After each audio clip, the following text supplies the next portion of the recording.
In this episode, we are going to be reviewing the Italian classic film Il Sorpasso, which was released in 1962. This was directed by Dino Risi. He co-wrote the script with Ettore Scola, and it starred Vittorio Gassman and Jean-Louis Trintignant.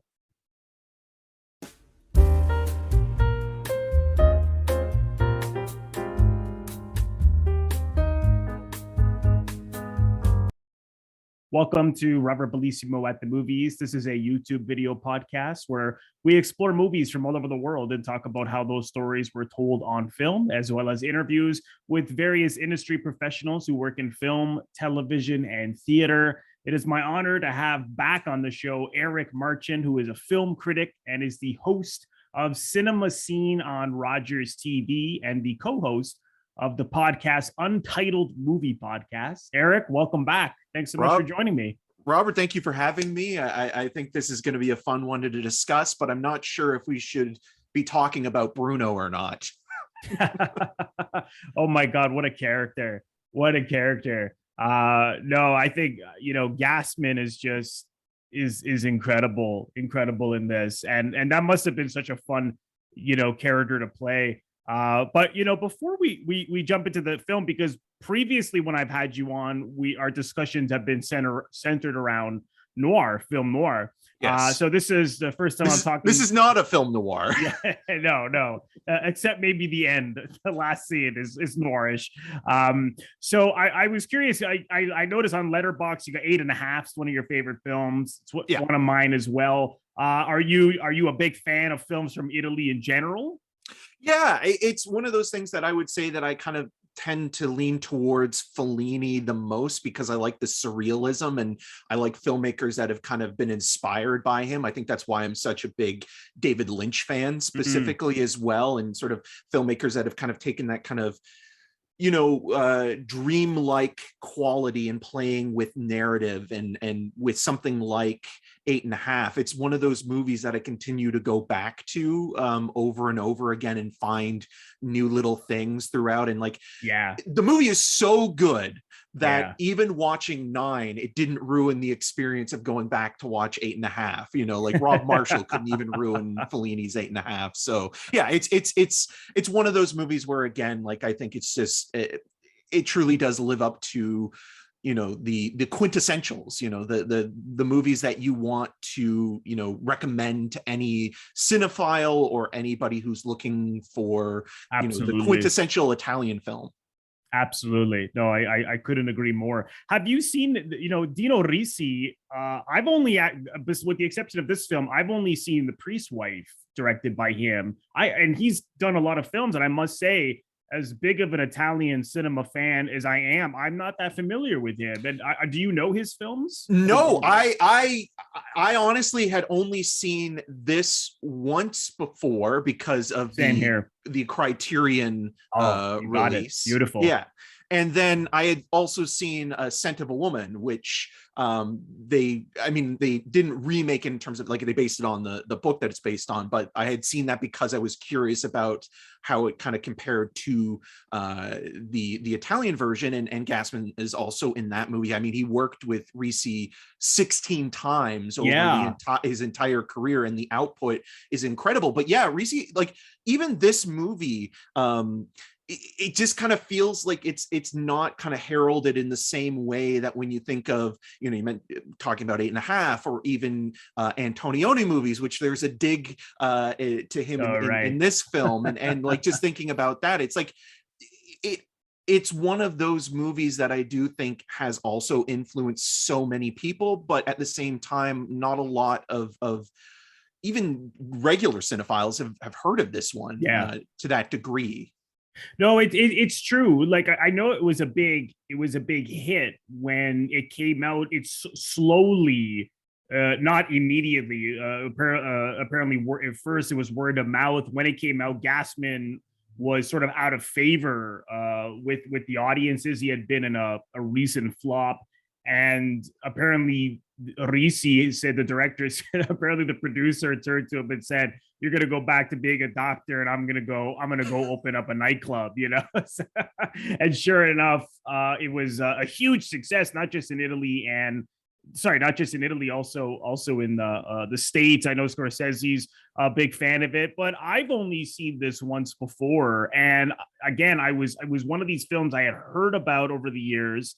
There's also a loose remake with a couple of the guys who were in The Sopranos called On the Run with Michael Imperioli. I forget the other actor's name. He played the chef in the cook in Sopranos, and it's from the late '90s, and it's actually pretty good. It's loosely based on Il Sorpasso, but I hadn't seen it, and I must say when I first saw it, it sort of just went right to one of my favorites. Like it was one of these films. I'm like, where have you been all my life? Like this film is so universal. It's so relatable, and it's also full of life and energy, and it doesn't stop. I mean, they're literally for 3/4 of the film in that car driving, you know, immediately through the streets of Rome all the way to Tuscany. Like it's a great road film, adventure film, you know, two buddies on the road, which we've seen so many times, but certainly this was I don't necessarily know if it was one of the first, but it's certainly one of the best in my view. But on the one hand, you know, it's commedia dell'arte. It has a lightness to it, but I think there's a lot of there's a real sort of deep exploration here of life and how does one live life? What is the best way to live life? And I was curious, what do you take from this? I mean, what do you feel they were exploring here from your point of view?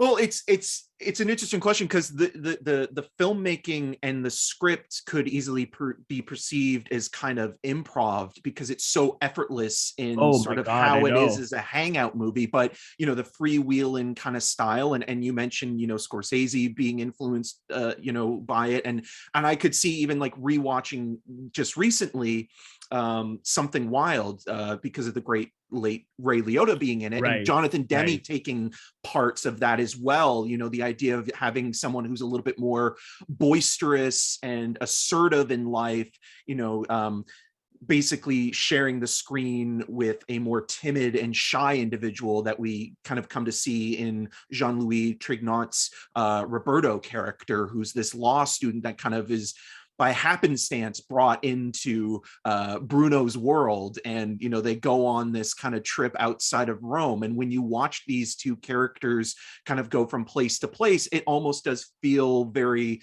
freewheeling, Yeah, kind of in the moment, and like anything could happen. very And much even so. though, you know, like a lot of people could say like, oh, was this just kind of like improvised? You can tell the way that it's shot and constructed that there was probably so many little things that were thought about, you know, in the pre-production stage, to the point where Jean-Louis Trintignant was not even the original actor cast in the co-lead role. It was actually Jacques Perrin, who was also I just in read that earlier. I didn't who know was that. also in Zed, yeah, Yeah. and there's a really funny sort of behind the scenes special feature on a revival of the film where Trintignant talks about not being as good of an actor as Perrin, and it's just kind of funny Yes. how self-deprecating it is to watch. But yeah, it is one of those movies where like Bruno, the character of Bruno and the performance that Gassman gives is just completely like, it sucks all the oxygen out of the Oh room, my and God, you're it's so incredible. captivated by him. And he is almost like a shark in a way, where like he has to keep moving. Like I feel Yeah, like the one time we see him sleep, his body literally collapses on the beach. You know, he's sleeping in a beach chair, but that's a until then good point. he's constantly having to do something, go somewhere. I mean, I would not be surprised if this character would have been diagnosed with ADHD. Mm, You mm. know, like it's one of those things where he just has to keep moving, he has to keep doing something. And compared to Roberto, who is very much kind of figuring out his own life and almost repressed to the point where he even is too afraid to correct somebody or ask a waiter for his iced coffee that was taken from him. Like, it's just interesting, that dynamic, but it says a lot about Roberto as well, that he continues to kind of be drawn in by Bruno's kind of persona. Yeah, no, I really love the dynamic between the two of them. And you bring up a good point about Bruno, because that's exactly what I thought. Like, he literally can't stop. Like, he has to go, even to the point where you get you get the impression, this guy, very early on, that he's a womanizer. And when they begin to follow those two young German women that driving in front of him, he's honking at them, he's whistling at them, and once they get out of the car and see them in some like private house, he just like goes in the house, he's just like, well, whatever, and he's outside, and suddenly he stops, and Roberto says, oh, maybe you've gone too far, and then he just looks at them, and then he doesn't approach them. And I actually thought, because I think he was afraid that something perhaps genuine would have to happen. We're going to have to stop now and talk. And every other interaction he had with women, it was usually that they were dancing, they were moving. When he was in a car driving, the waitresses there obviously they don't have the time to stop. So all of these interactions are very, very brief, where he's able to just mainly show the side of himself that he's truly comfortable with, which is the free-spirited, sort of funny, charming guy. I completely agree with you. But what I found really interesting about it is this, we have our Roberto, who's this introvert, and he's the guy who's studying to become a lawyer, and he's studying, and Bruno doesn't stop. He's irresponsible. He is borrowing money off of people. He lives for the moment, and that obviously attracted Roberto, because I think he's thinking, what does this guy have that I don't have? Why is it that I have to be so cautious about everything? And this guy doesn't stop to think at all.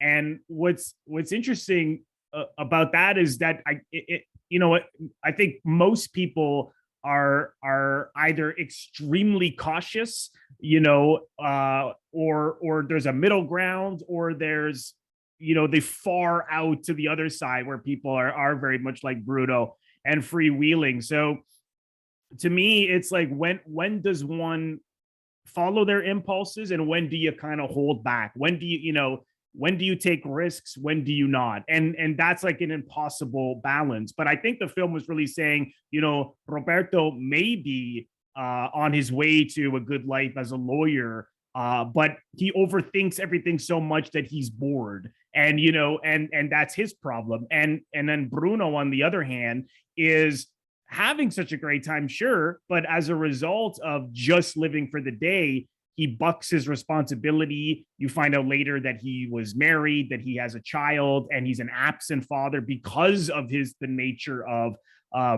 his freewheeling, loose life, live for the day. So as we can see, there's really no answer. The more cautious you are in life, that becomes a problem. The more you are to live in the day, there's also problems with that. So I think the film was really saying, how do you live? Where's the middle ground?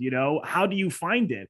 And I don't really think there's an answer for that, because ultimately Roberto in the end finally becomes Bruno in a sense. He totally lets go. They're driving through, and then they get into that car crash, and he's the one who dies, and Bruno survives. So, what is the film saying there? Is the film saying you can't live like Bruno, or you should just stay cautious? I was curious if any of these things sort of resonated with you.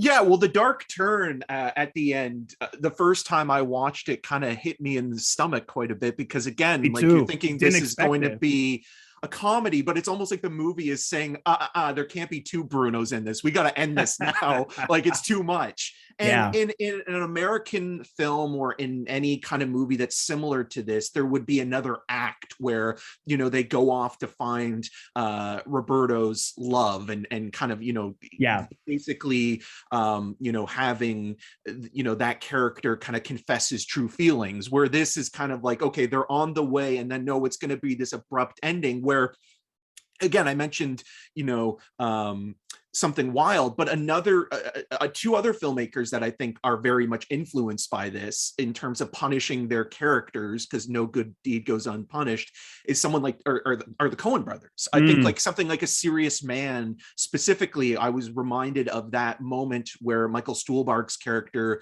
at the end of that movie changes the grade. And as soon as he changes the grade, he gets a call from his doctor hearing bad news about his diagnosis. And it's almost like, as soon as you kind of, tip the scales too far and go off balance, things have to kind of be rectified and go back to kind of a way to kind of, again, finding that scale of the balance between the two, because there can't be two of these guys. It would be too much, Yeah, and it is kind of a bitter kind of ending, because the person that has been the most relatable is Roberto. And there's even this interesting visual gag where you have, these two characters driving along, and they pick up this older gentleman with a basket of eggs. And we're watching, Bruno kind of laugh at Roberto, get out to throw up because the car is going so fast. You see Bruno kind of crack open a little bit of this egg and suck some of the yolk out. And it kind of reminded me, it's almost like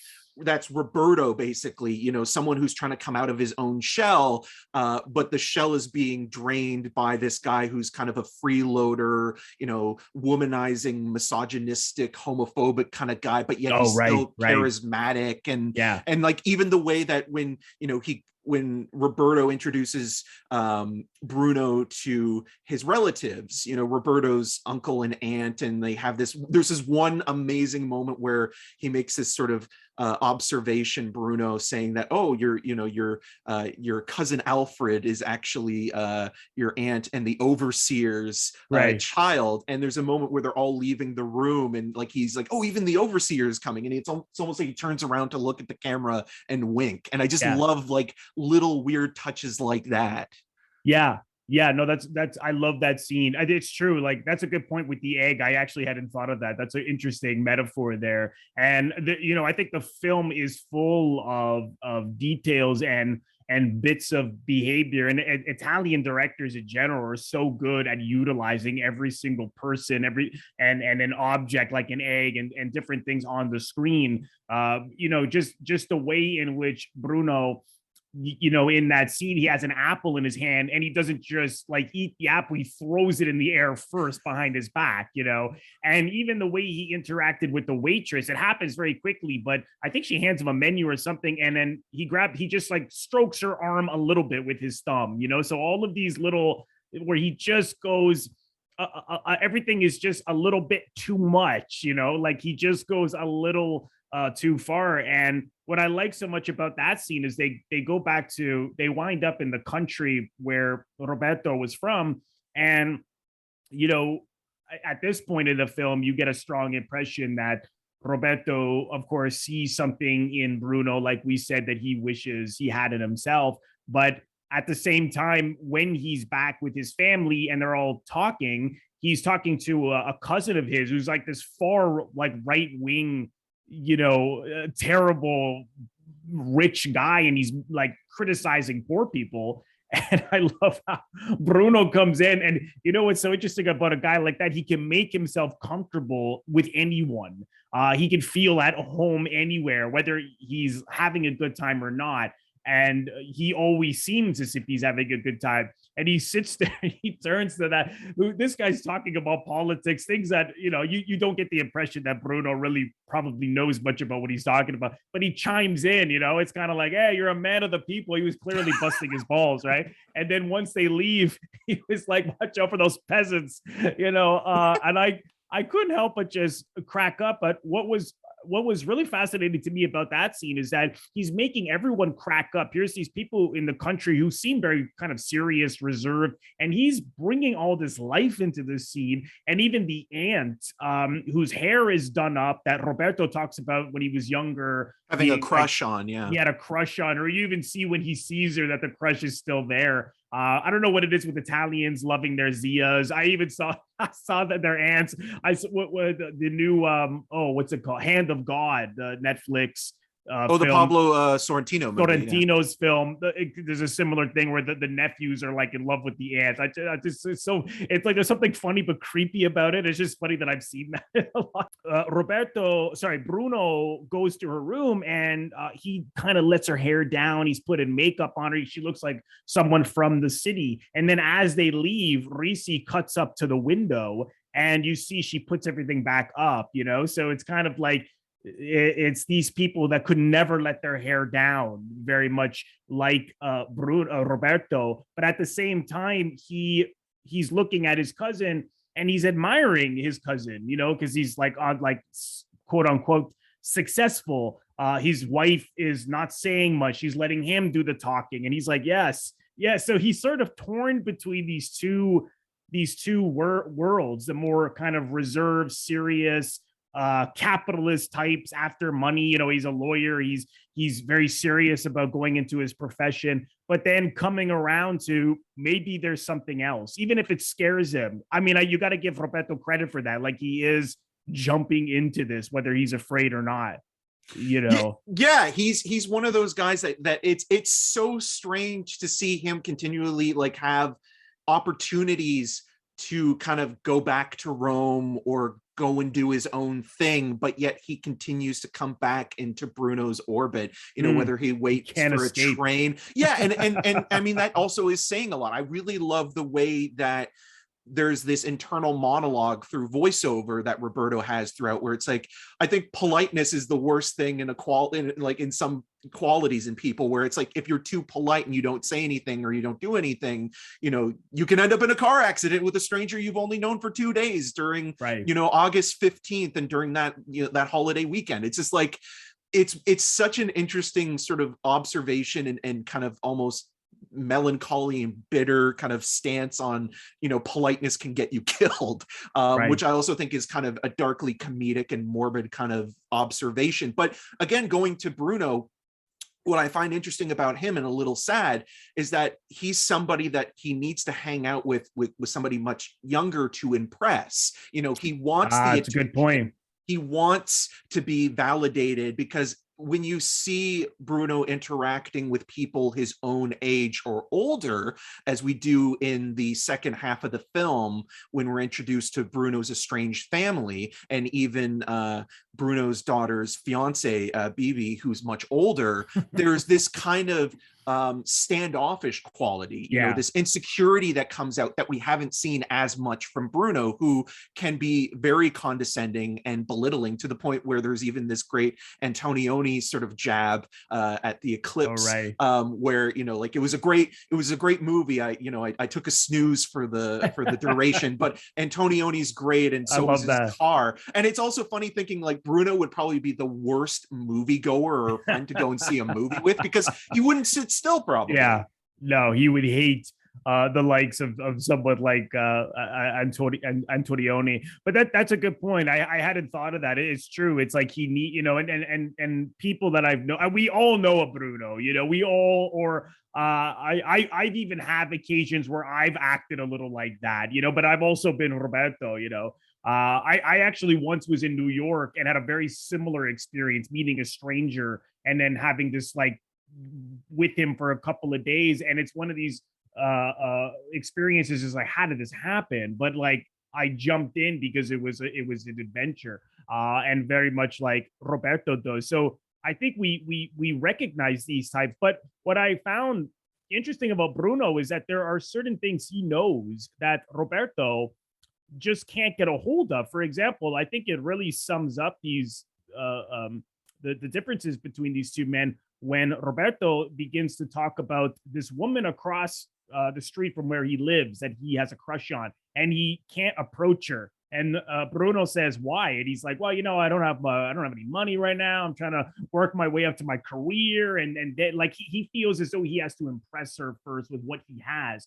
And I love what Bruno says. What's wrong with you? You can be sleeping with her right now. He's like, just go up to her and talk to her. And it just shows the difference that Bruno doesn't feel he has to prove anything. He just follow what he wants. And Roberto is cautious, has to think it through, feels that he has to already have acquired something in order to be worthy of approaching another woman. And honestly, you would think on the surface, you would think that Roberto, being a more educated and more cautious and more of an intellectual, that he would be smarter. And sure enough, I'm sure he is smarter in a lot of ways. But there is wisdom that comes from Bruno, and he's right. Go talk to her. Even later on, he brings her up again, and he goes, you know what, you got to talk to that woman, or else you're going to wind up alone like me. So you begin to see some of those insecurities that you speak of. Obviously, it really comes through in the second half with his estranged family. But I found that really fascinating. Just that it's not just, so here's the crazy guy and here's the smart guy. I mean, there were things that are crazy about Roberto that aren't so crazy about Bruno. Well, Bruno's actually there's something I noticed about this screening. Roberto is actually more perceptive in terms of what he observes. Like when they kind of first meet, Bruno drives right outside Roberto's apartment and asks to use his phone. And when they leave, he's like, oh, let's look for somewhere to go to eat. And there's a moment where it's like, Roberto's like, I think I want to go back home and I'll just eat something at home. And then Bruno says, oh, well, all you have are 2 eggs and a lemon in the fridge. And so, like, he uses things. I love how he knows that. Yeah, those little observations, because, like, literally when he comes into that apartment, he makes himself at home, but he's kind of almost taking in the inventory in a weird way, and sort of like, how can I manipulate this guy? Right. And again, he's not quite a con man, but he kind of leans in that a little bit as an opportunist, like the way that he wants to try to take these destroyed refrigerators that are off the highway, like it's just one of those things where, like, you can tell he does live in the moment, and Bruno is kind of bringing Roberto into this whirlwind travelogue adventure that is so beautiful to look at, because again, like, it's also capturing a lot of the rural Italian countryside that for the the early 1960s is really impressive, because a lot of these movies, especially when it comes to shooting anything in a car, are usually done on a sound stage or rear projection or something like that. But there's a lot of sequences where you're actually seeing whether they're stunt people or whether it's the actual actors driving around, and like the framing of, like, going from off the highway into this little cafe and then back onto the road again, and that kind of opens it up.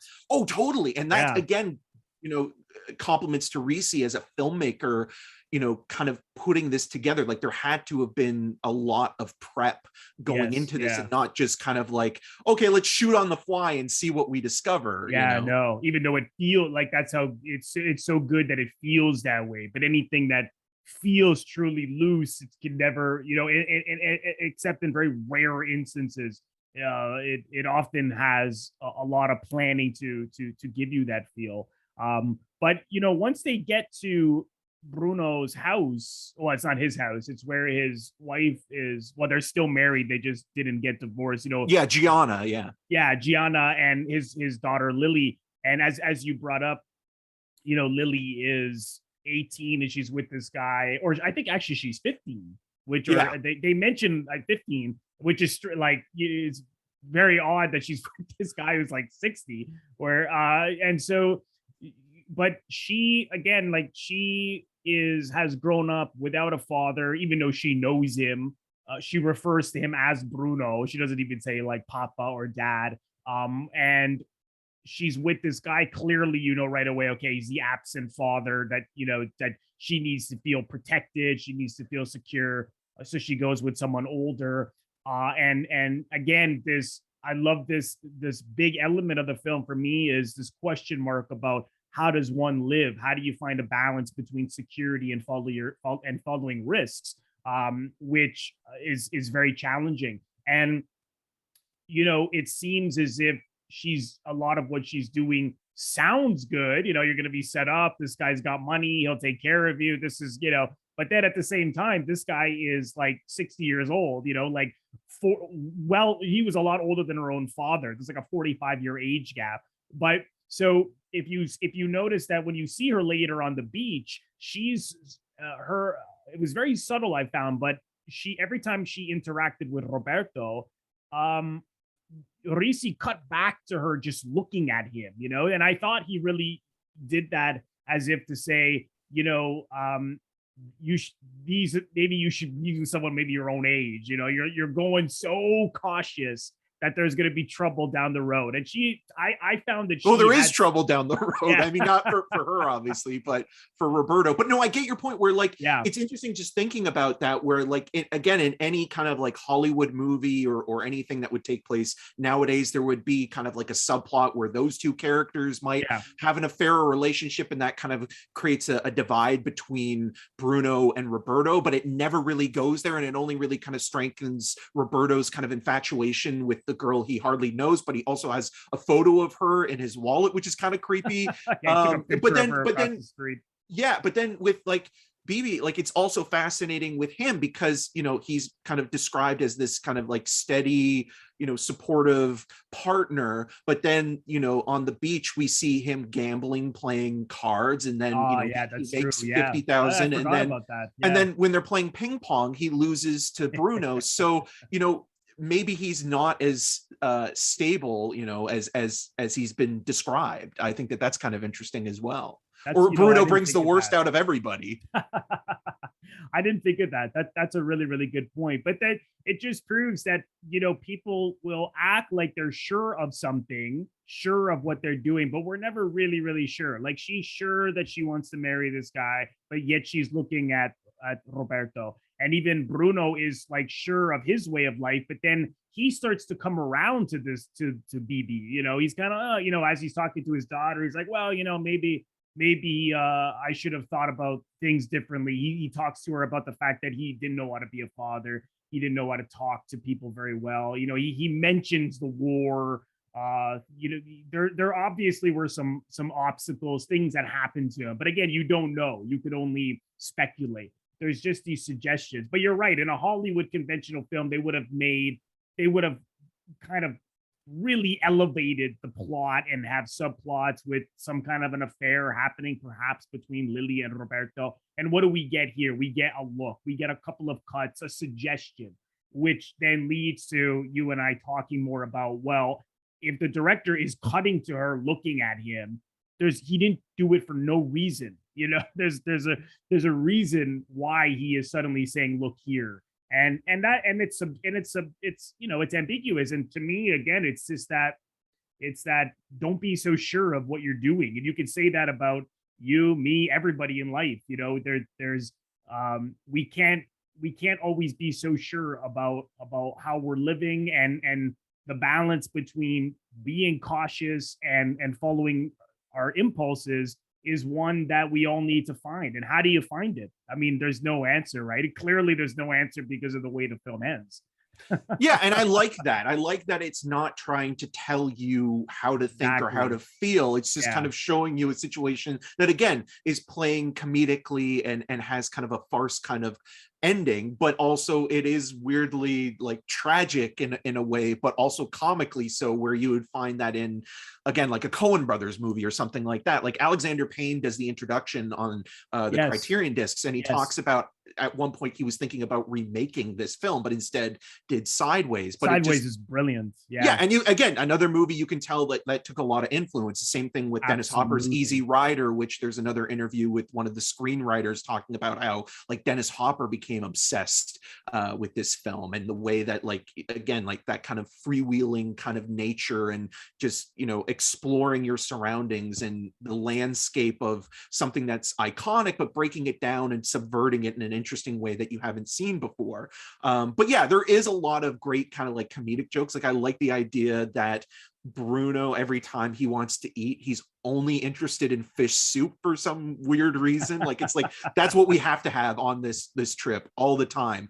And to your point with the flirtatious kind of quality between Lily and Roberto, there's also a moment, because this movie doesn't use a lot of close-ups, but there is a shot of Roberto talking to Gianna when they're at the beach, and he's kind of above her, and he's looking down at her, and it's kind of like this kind of, again, like this smile and sort of acknowledgement, but it doesn't really go anywhere other than that. But there was something kind of interesting there. Yeah, he says something to her. He makes a comment about, like, not directly about, but about her beauty. Yeah. And then she just holds his eye, right? And I'm glad you brought that up, because I found that I found her character also really appealing, in the sense that she was, Bruno is the father of her child. They had this child when they were 20 or early 20s.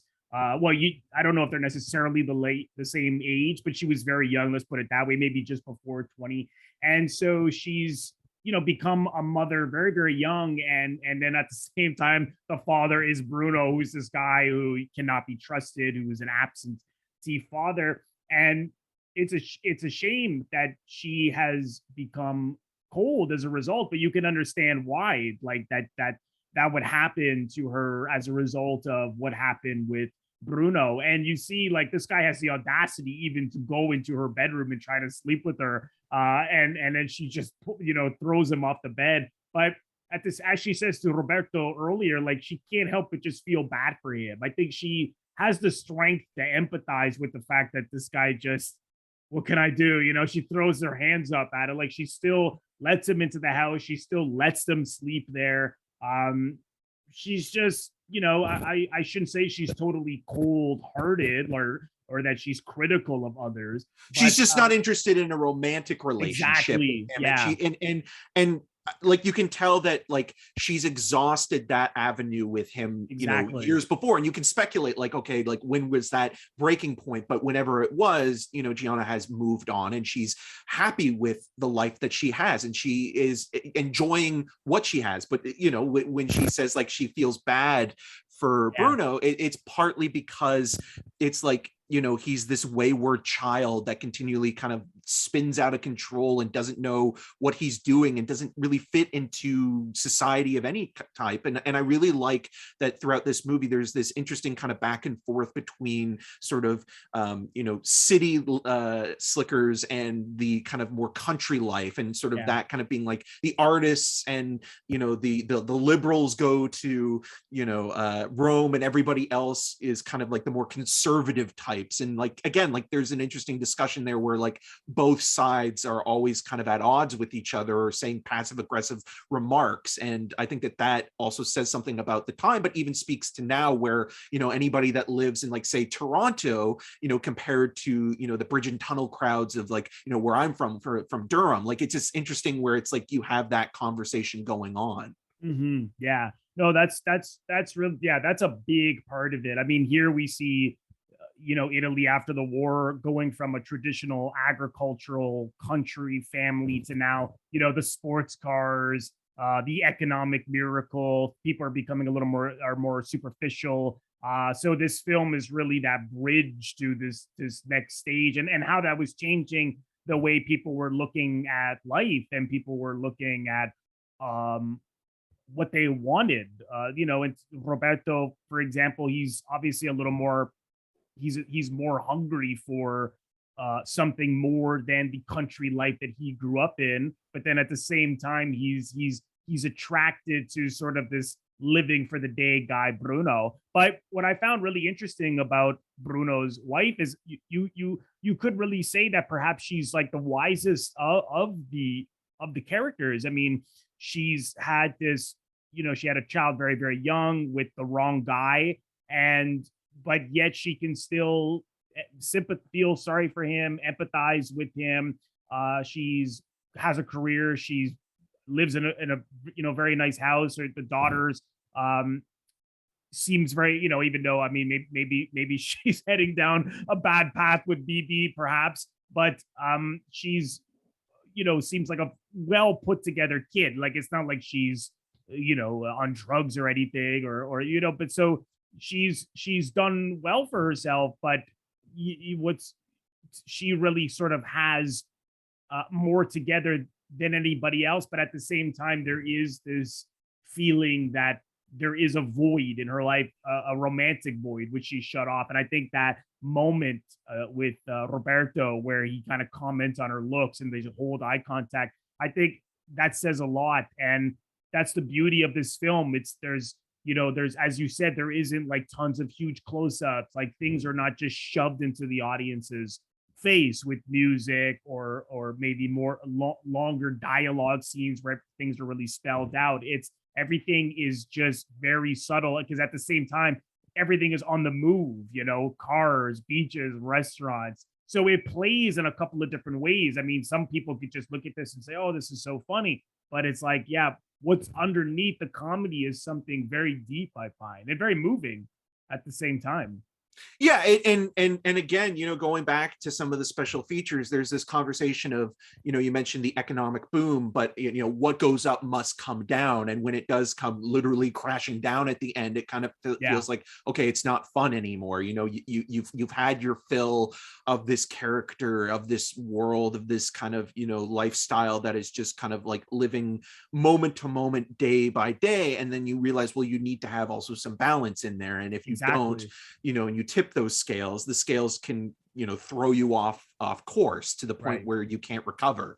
And you see that in the demise of Roberto, which again is supposed to, I think, be darkly comedic, but also kind of a shock to the system, because Roberto is the one character throughout this entire thing who's kind of the most innocent and naive, and you can kind of put yourself in that character's shoes, whether or not you want to live vicariously through Bruno. And we did the review for The Third Man, and I was thinking about how the relationship between Orson Welles and Joseph Cotton's characters isn't that dissimilar either, where Joseph Cotton is kind of vicariously living through Orson Welles' character. Yeah, that's true. Good comparison. Where like the idea that like he sees somebody that he kind of wants to be, and even though Joseph Cotton's character is not as despicable as Orson Welles, there is something really charming and alluring about what Welles kind of brings. And even though we don't see him until very later on, that character and that mystique is built up so well. Yeah, that's a good point. And Bruno is very similar in that way, even though Bruno is, with us for the entire movie and is, basically talking a mile a minute, which I can't imagine what the dialogue, rehearsals were like for, for Gassman, because it's just like, it's amazing watching him go. And just, I mean, I think another thing to really take into mind is that both Gassman and Trintignant, like it's just interesting seeing them so young, because like the first time I saw Trintignant in anything was the Three Colors trilogy, Red, and then with Gassman, the thing that I knew him best from was the Barry Levinson movies, Sleepers, yes, as King Benny, and also the Burt Reynolds film Sharky's Machine, which now like you go back and you look at him in this, and like he is like Gassman. I mean, Trintignant has always been amazing. I don't know if this is his best, performance or film, but you look at Gassman and you wonder, like, man, if this was made today, would he have become more of a crossover star sooner in his career? Because like it just feels like now international actors are making more of that jump earlier as soon as they have kind of a breakout film. And it's just, he's so magnetic and you can't take your eyes off of him. And as much as I love Trintignant in something like Red, where he plays this retired judge who is listening in on conversations of his neighbors, there's something where like you have to kind of understand that he really is the straight man in this situation, and the straight man never gets the credit that they're deserving of. So no, it's a good point. He's really an actor I have always found fascinating. And of course, we should mention that he just passed away. Yes, and so did Catherine Spack, who plays Lily, who passed away back in April. Wow. The only other movie I recognized her from was Dario Argento's The Cat o' Nine Tails. Okay, yeah, I haven't seen that one. I'm not really familiar with her, but I've I've really, how do you, I always thought it was pronounced, is it Trintignant, or how are you saying? You're saying it differently than I am. I might be mispronouncing it. Okay. I am I'm not not great with 100% how to say it. pronunciations either, but like Jean-Louis Trintignant is probably the best way I can pronounce it just on the spot. But I wouldn't be surprised if your pronunciation is the correct pronunciation. Yeah, I'm not sure myself, because I reviewed last year The Great Silence, and the Western that he's a star in, and he's amazing in that. Yeah. I mean, he, as much as like Badman Klaus Kinski is amazing in that movie as well, that performance really balances the two. I think like he's just incredible to watch in that film. He's so good in that. And what's fascinating about him is that it's hard to believe that the guy in The Great Silence is the guy in Il Sorpasso. And I don't know what it is about there's something really interesting about his face, that when the closer you go in, like in The Great Silence, there's a lot of close-ups. And there's something that he can bring that is very sinister, very dark, very dangerous. Whereas here, I think simply the fact that the camera is not, there is close-ups, but as you said, much less. It's usually the two of them in the same shot, or it's a medium, or it's and you see he's like this small guy. I mean, I guess anyone would be small to Gassman. He's like, well over 6 feet, but he's like, you would never think that these are the same guys. And I don't know if it's something he's doing, or if it's just a matter of the way he was photographed in The Great Silence. But he has this face that lends itself to a lot of different parts. And if you go through his filmography, you're like, oh my God, the guy in this is the same guy in The Conformist, another one. Bertolucci, yeah. Bertolucci, and you're like, oh my, how is that the same guy? But there's something about his face. I find he could just lend himself to a lot of different parts. Yeah, or even My Night at Maud's, like you look at I still got to see that. And it kind of feels like a natural progression, or kind of like a perfect companion to this in a way, but there's a little bit more edge to that character, I would say. But I think like the way that you look at him, in this Roberto, he's so clean cut. He's so kind of conservative in sort of his ideals and thoughts that, Trintignant really does embrace that aspect, where you look at something like The Great Silence, there's a little bit of a kind of, a roughness in his face, the facial hair, just the disposition. Like, he is such an amazing actor. And then, really so many more people then kind of were brought back and reminded of that with Michael Haneke's Amour, obviously, as well. And like, there are moments in that movie that are all close-ups, and like, you just are so captivated with what he's expressing in terms of losing somebody so close to him, you know, and like, he is just an amazing actor. And, awards don't make any difference in terms of what he's contributed to film, but like, I agree. I'm surprised he never got an Oscar nomination. He never was nominated. He never won an honorary award. And yet it's hard to believe, isn't it? Yeah.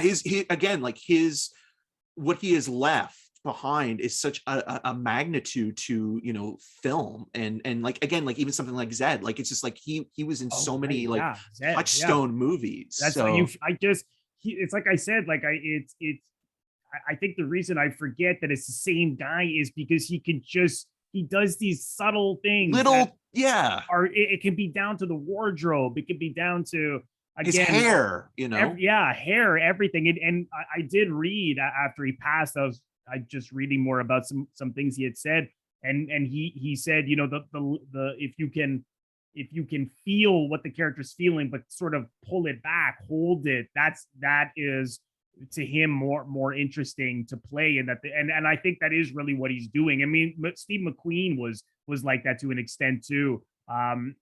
He just could do so much with just the smallest of details, even though I think maybe Trintignant probably was more versatile than, I mean, McQueen, I think, just, didn't allow himself to do certain things. Because I think actually McQueen was really good, but we just, he stayed under a certain brand most of the time, with the exception of, Papillon and some others. But yeah, he's wonderful. This is a film that really, without the performances, is, it just wouldn't work. Like, it has to be it has to, you have to get invested in these people, and it comes down to the strength of Gassman and Trintignant and everybody. I thought everybody was was really fantastic in this film. Well, even the extras, right? Like that's something that Oh is my also God, made yeah. really apparent on the special features, where it's like, Risi took time to film, people kind of coming and going, and to capture all the faces, and just, Italians are so good at that. Yeah. and it's so this movie doesn't take place in the real world, obviously, but it's less surreal and fantastical than 8.5, but it's by no means anywhere near like Bicycle Thieves or something like that. It kind of takes place between the two in a weird way. But Yes. where the Yeah. realism does come into play is just seeing people interact and go about their day, or spend their weekend, or a holiday kind of relaxing, or just kind of figuring out what they want to do in life. And like, I love that opening sequence, because like, again, like, I don't know what they did other than shooting around the holiday, but to have Rome kind of Yeah. as Empty. vacant as it is Yeah. like, I mean, that's hard to do just now with any sort of major Yeah. city. It's kind of like block off a small location. Yeah, no, absolutely. And yeah, he utilizes the background performers in a very specific way. Like clearly they were directed to have specific things to do. I know Alexander Payne pointed out, like in the dance scene right before they have the fight with those two guys, like if he suddenly just the pans over to one of the background performers dancing, and she With the just like gum. pulls gum out of her mouth. And another guy I noticed in the frame, I think Gassman bumped into him a few times during dancing. If you look at him, he's kind of like looking at him like, "What's your problem?" And you really see that. Like it's like it's what Payne said. It's a love of people, and I always notice that in Italian films. And like I said, the only other Risi film I've seen is The Priest's Wife, and it's full of great moments just like that. I should also mention that Ettore Scola directed the co-wrote the script, and he's another guy I have only seen one of his Special Day. films, A Special Day. Yeah. Yeah, same And same and he's also considered like, looking at his filmography, it's like, I really need to start watching these two guys. I feel like that's what I they're was blind saying. spots. Yeah. No, it's true. I mean, I was thinking the same thing. I'm like, I've got a lot of work to do. Someone I interviewed earlier this year, she said something interesting. She's like, if you only could watch Italian films for the rest of your life, you'd be satisfied. I mean, at least she would, and I think I would too, because I constantly find so many treasures. I mean, they did. I mean, yes, there's Italians are so known for the neorealism, surrealism, Fellini, but they've done incredible things with every single genre you can think of: horror, crime. I mean, you could have a field day. I mean, you could just enjoy your life and just watching movies from Italy. I find, I just Yeah, think, you could dedicate your whole career, looking at, as a film historian, at like one for sure. small genre or subgenre. Like, Yeah. even, mentioning Dario Argento, like just like looking at the way that like horror movies were made in the late 1970s and early 80s, that phantasmagoric quality, or even the knockoff films, the Yes. movies where like you would get like the knockoff versions of Alien or something like that. And like, Yeah. those movies are so much fun and over the top. And it's fun to see, like, with a limited budget, and how like Italian directors also would change their names, to sell to American audiences, to have like more Americanized Yeah. names, which was also kind of bizarre but interesting as well. And like, even just with sound, and obviously movies like Once Upon a Time in Hollywood kind of touch upon it, where they didn't record individual Right. voices, and they just dubbed everybody in post. So like, it's Yeah. just interesting, like, again, the quality, but the range of Italian cinema. No, absolutely. I mean, even this film, it's the American title was The Easy Life, but that is not what Il Sorpasso means. But Risi felt that they were trying to capitalize on like La Dolce Vita, Yeah. which means, the great life, it's like put life in the title, and it's like it'll sell. Yeah, no, I agree. I mean, you could really just build your career around the films of this country. Was there anything else you wanted to mention about Il Sorpasso? I just think it's one of those films that, like, having only seen it a couple times now, it's still relatively fresh in that, like, it's something that you could, throw on at any time and any scene and kind of just get lost in the moments, and I think that this movie, is the sum of its parts in that, there are so many little kind of details and interesting sort of anecdotes and sort of just little tiny details and observations that make this movie so much fun. And again, like, going to the script, it never feels stiff, but you can tell that, like, there was a lot of work in there to make it kind of feel, like it just kind of moves at its own pace. And I find when you can make a movie that you can't see the seams, that's really hard to do. Like, that is something where, like, from the writing point of view, where it's like, okay, like, this movie just feels like it came to life by itself. Like, one day they were just shooting and Bruno comes into frame, and, like, that's, we're following this guy. And like, that is the hugest compliment, because when you can see certain plot devices or tropes coming into play, it can take you out of the movie, especially when you've seen so many films, and especially when you've seen so many road trip movies that were either inspired by this or even before. It's just one of those things where, like, this movie is just a treasure trove of surprises. That's really well said. It's true. It just feels like they caught this by accident, and I agree with you. I really love movies like that. Can you tell us a little bit about Cinema Scene and your podcast, the Untitled Movie Podcast? Yeah, so Cinema Scene is on Rogers TV Durham. It is available on rogerstv.com/cinema scene for anybody who's watching this internationally. It is a half an hour kind of movie show where we talk about I have a guest on usually once a month, and we usually talk about what's going on in the film industry and movie news, interviews, that kind of stuff. It's fairly kind of a fun entertainment show. And then Untitled Movie Podcast is a podcast that I co-host with Matt Rohrbeck, and it's kind of similar, but in the sense that we get more detailed and specific, and we have episodes that go 2 to 3 hours that are kind of more so just kind of free-flowing conversational episodes. And then there are ones that are smaller, where they're reviews, they're bite-sized episodes, and interviews as well. So yeah, it's just a kind of fun, easygoing, hanging out with two buddies who have known each other for years. So both shows are a lot of fun, and they take up most of my time, but I love doing this, and then getting to talk to people like you as well, and just getting to talk about classic cinema. And like, this is something I don't normally get to do. It's mostly all about like what's now or what's coming, and like it's very disposable in that way. So I appreciate spending this road trip with you. No. I appreciate that you took the time to come on. And where is the best place for people to find you on social media? Yeah, so you can find me on the social medias at EM6211, Twitter, Instagram, that kind of thing. From there, you can find, Cinema Scene and Untitled Movie Podcasts. Yeah. Okay, great. Fantastic.